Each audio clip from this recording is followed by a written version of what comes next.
বঙ্গোপসাগরে সৃষ্ট লঘুচাপ অতি ভারী বৃষ্টিতে কোমর সমান পানি জমেছে ফেনী শহরের বেশিরভাগ সড়কে। এতে দুর্ভোগে পড়েছেন স্থানীয় বাসিন্দা, শিক্ষার্থী ও পথচারীরা। বৃষ্টির পানি ও পাহাড়ি ঢলে বিপদ সীমার কাছাকাছি ফেনীর মুহুরী, কহুয়া ও সিলোনিয়া নদীর পানি। মুহুরী নদীর পার ভেঙে ফুলগাজী এলাকার দুটি দোকান বিলীন হয়েছে নদীতে। তবে পানি নিষ্কাশনের অভাবে এই জলাবদ্ধতা সৃষ্টি হয়েছে বলেও জানিয়েছেন স্থানীয়রা।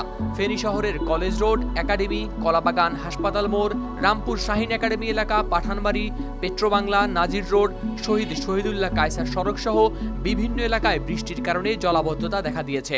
বলতে অনেক অনেক ক্ষতি হয়েছে, যেহেতু এটা একটা শহরের মাঝে ছোট দোকান যেগুলো আছে এগুলোর ভিতর না হলে আপনার 2-3 কোটি টাকার মালামাল থাকতে পারে। হ্যাঁ, জুয়েলারি দোকান আছে, তারপরে শুজ দোকান আছে, কাপড়ের দোকান আছে, সবগুলো তো লোকসান হইতেছে।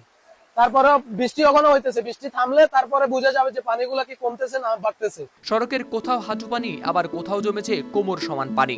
এতে দুই একটি রিক্সা ছাড়া বেশিরভাগ যানবাহন চলাচল বন্ধ রয়েছে। পানি মারিয়ে কর্মস্থল সহ নানা গন্তব্যে যাচ্ছেন মানুষ, একইভাবে স্কুল ও কলেজে যাচ্ছেন শিক্ষার্থীরা। স্থানীয়রা আরও জানান, একের পর এক খাল দখল করে মার্কেট নির্মাণের কারণে টানা বৃষ্টিতে ডুবেছে ফেনী শহরের আবাসিক এলাকা ও রাস্তাঘাট। শহরবাসীর দাবি, অবিলম্বে অবৈধ মার্কেট ও স্থাপনাগুলো উচ্ছেদ করে পানি প্রবাহের খালগুলো উন্মুক্ত করা হোক। এদিকে জলাবদ্ধতায় বেশিরভাগ দোকানপাটে প্রবেশ করেছে পানি। এতে ব্যবসায়ীরা প্রায় কোটি টাকা ক্ষতির মুখে পড়তে পারে বলে জানিয়েছে স্থানীয়রা।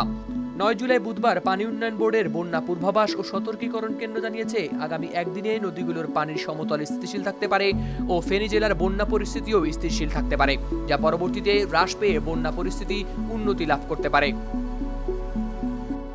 হাওলাদার শামীম, RTV।